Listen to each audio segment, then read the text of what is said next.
Amado, eu quero trazer a lume, eu quero trazer aos seus corações,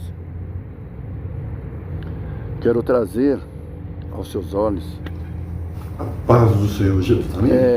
Eu sou essa Luiz indagação. Elias, do canal Deus Porque eu vou da Bíblia. fazer um vídeo lá em casa, mas eu estou começando agora.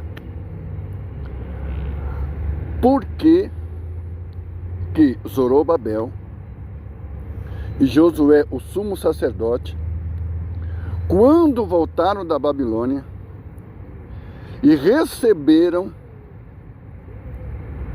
a autoridade de Ciro, foi feito um decreto e Ciro ordenou,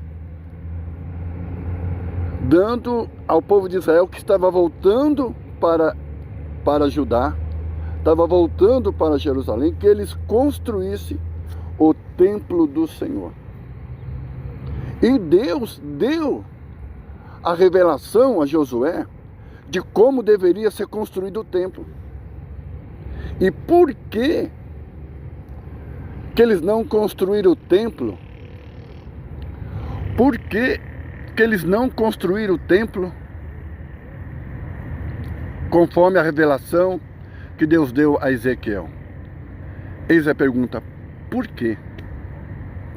Porque ali Ezequiel recebeu todas as medidas do templo, todas as medidas em covados, em palmos, em canas, que era a medida daquela época, e todas as medidas de como deveria ser construído o templo, como deveria ser construído o átrio, como deveria ser construído as câmeras, como deveria ser construído o altar, como deveria ser construído o lugar santo, aonde estaria a arca do Senhor, o lugar santíssimo, ou lugar santo dos santos, onde estaria a arca, e o lugar santo, onde estaria a mesa da preposição e também o candelabro. Então, amado, porque o profeta Ezequiel, ele recebeu a revelação do novo templo quando ele estava na Babilônia. Então, se era para reconstruir o templo, por que eles não reconstruíram o templo segundo a planta que foi dado ao profeta Ezequiel? Por que eles não construíram esse templo no lugar que Deus revelou a Ezequiel? Por que eles não construíram o templo segundo a planta que Deus revelou a Ezequiel? E por que o profeta Ageu e o profeta Zacarias não falaram para Zorobabel e para Josué que eles estavam construindo um novo templo, mas fora das medidas que Deus deu a Ezequiel? Porque o templo que eles construíram não foi o templo revelado a Ezequiel. Aí eu pergunto, por que Zorobabel? Por que Josué não ordenou que fosse construído o templo segundo que foi revelado ao profeta Ezequiel? E por que o profeta Ageu e o profeta Zacarias não falaram para construir o templo segundo que foi revelado ao profeta Ezequiel? Eis a questão, eis a pergunta, eis o porquê. Muitos dizem que o templo de Ezequiel vai ser agora o terceiro templo. Vai ser o templo que vai ser construído agora, lá em Jerusalém, lá em Israel. Mas muitos também concordam, principalmente judeus, que o templo de Ezequiel era uma ilustração, era uma figura do templo espiritual. Mas nós vimos que Ezequiel fala também, quando fala da reconstrução do templo, ele fala também do altar do holocausto. Aí pergunto para você, se o sacrifício de Jesus foi um sacrifício perfeito, se o sacrifício de Jesus, lá na cruz do Calvário, foi o sacrifício único, perfeito, por que, então, levantar de novo Um altar que foi substituído por Jesus.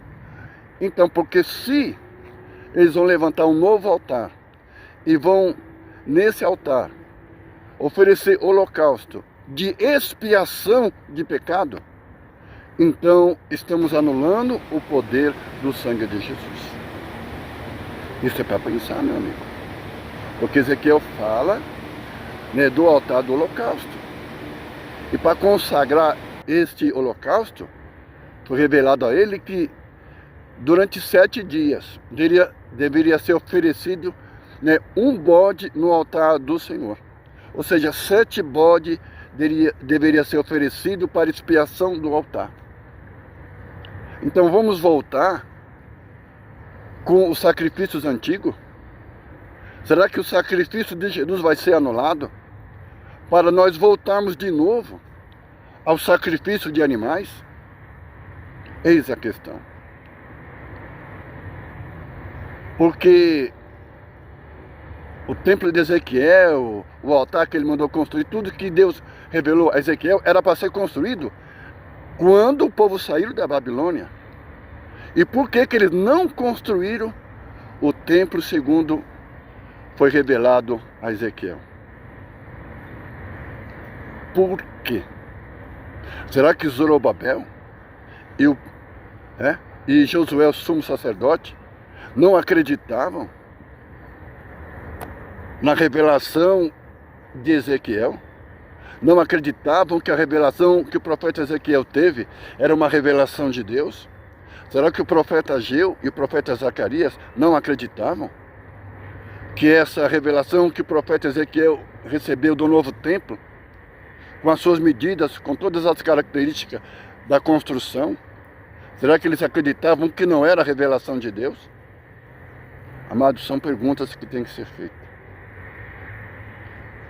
Agora eu, como servo do Senhor, eu acredito que o sacrifício de Jesus é o sacrifício de Jesus é o sacrifício perfeito. Agora todos nós somos purificados e santificados. Recebemos o perdão dos nossos pecados através do sacrifício de Jesus. É coisa para pensar, meu amado. Porque quando as pessoas falam da reconstrução do terceiro templo, eles estão falando de instituir novamente o sacrifício de animais. O sacrifício de animais. Alguns judeus que são messiânicos dizem, não, o terceiro templo não vai ter mais esse sacrifício, não vai ser mais para perdoar pecado, mas vai ser um sacrifício memorial. Mas, amado, ou eu creio que o sacrifício de Jesus foi um sacrifício perfeito, foi um sacrifício eterno. Será que Jesus vai ter que morrer de novo? Porque se eles vão instituir o terceiro templo e vão voltar aos sacrifícios antigos, aí Jesus Cristo vai ter que vir de novo, morrer de novo, para substituir esse novo sacrifício que era antigo, agora que eles querem trazer de volta? A Bíblia nos diz isso. O Evangelho não fala isso.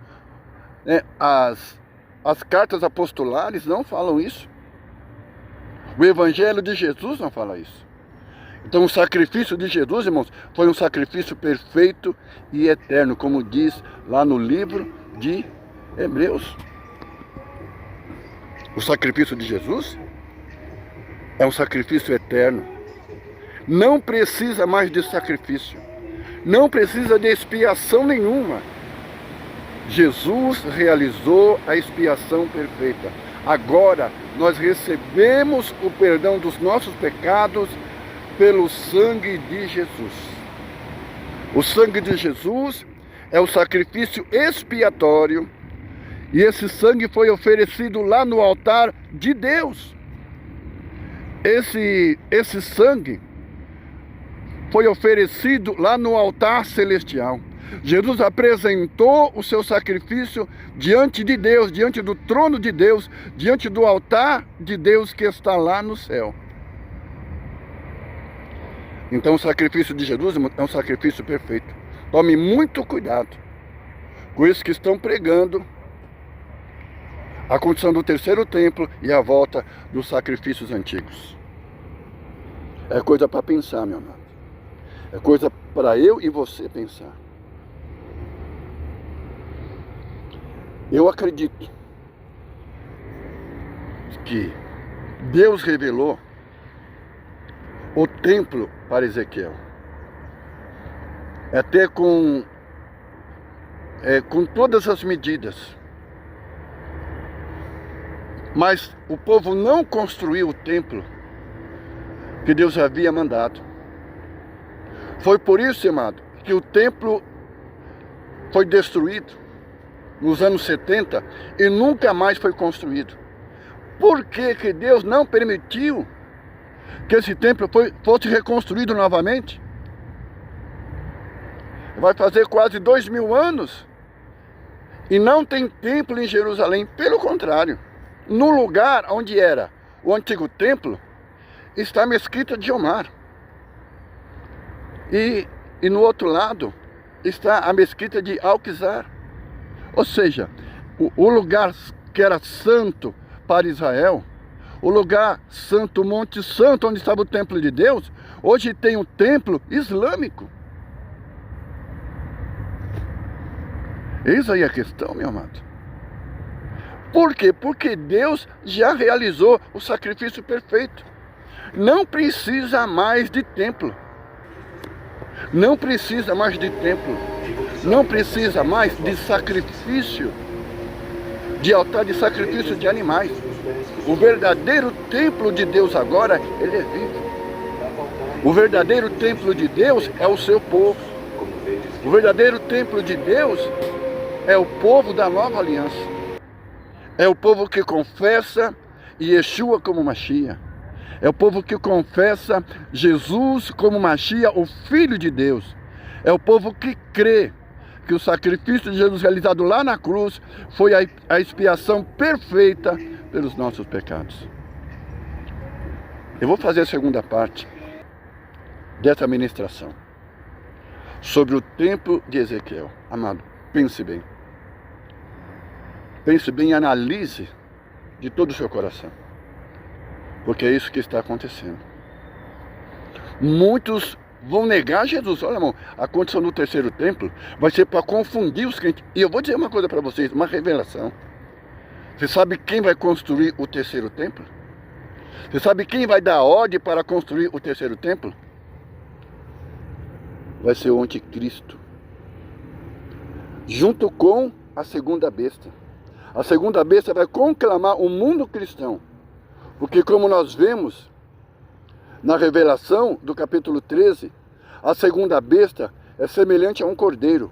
Isso significa que a segunda besta, ela vai se identificar como sendo uma nação cristã, como sendo um povo cristão. E ela vai convocar a cristandade mundial para reconhecer o anticristo como o enviado de Deus, como representante de Deus para trazer paz ao mundo. Irmão, o negócio vai ser feio. Eu sou o Bispo Elias do canal Davar Adonai e também do canal Deus da Bíblia. Entra no nosso canal, meu amado, se inscreva no nosso canal. Dê o seu like, irmão, como é importante o seu like. Porque mais pessoas vão ouvir esta mensagem. Mais pessoas vão ser espiritualmente enriquecidos do conhecimento de Deus. Porque, amado, Jesus está para voltar. E vai aparecer muitas falsas doutrinas. Olha que Paulo diz lá em Timóteo, no capítulo 4. Aparecerão espíritos enganadores, pregando doutrinas de demônios. Porque, irmãos, o engano vai começar. E vai começar no meio do povo que se diz cristão. Então, hoje, muitas doutrinas diabólicas estão surgindo na igreja que se diz igreja cristã pelo mundo inteiro. Isso prova que Jesus está chegando. Mas os verdadeiros crentes ficarão firmes e fiel, obedecendo os mandamentos de Jesus. Porque todos os mandamentos que Jesus nos deu foi o mandamento que ele recebeu do Pai. Tudo que Jesus ensinou, tudo que Jesus pregou, tudo que Jesus fez, ele fez conforme a vontade do Pai Celestial. E o Pai ordenou que o seu Filho descesse e instituísse a nova aliança, chamando não só Israel para fazer parte do seu reino, para receber a vida eterna, mas pessoas do mundo inteiro agora podem fazer parte do povo de Deus. Por isso que lá no Apocalipse, no capítulo 5, versículo 10, a Bíblia diz que ele chamou pessoas de todas as nações. E elas foram lavadas e remidas no sangue do Cordeiro. Deus te abençoe. Então, amado, nos ajude. Amém? Se inscreva no nosso canal. Dê o seu like. Dê o seu like, muitos likes. Em nome do Senhor Jesus Cristo. Amém? E compartilhe essa mensagem. Faça o seu comentário e nós, dentro do possível, vamos estar respondendo. Amém? Dentro do possível. Então, em nome do Senhor Jesus, compartilhe. Dê o seu like, irmãos. Se inscreva no nosso canal. Nos ajude a alcançar o maior número de vidas, que elas sejam edificadas na verdade, porque estamos chegando no tempo do fim. Vai aparecer muitos sendo usados por espíritos enganadores e pregando doutrina de demônio. Deus te abençoe, meu amado. Fique com Jesus, que Jesus te abençoe. Abra os teus olhos e se prepare, porque Jesus está voltando. Deus te abençoe, em nome de Jesus.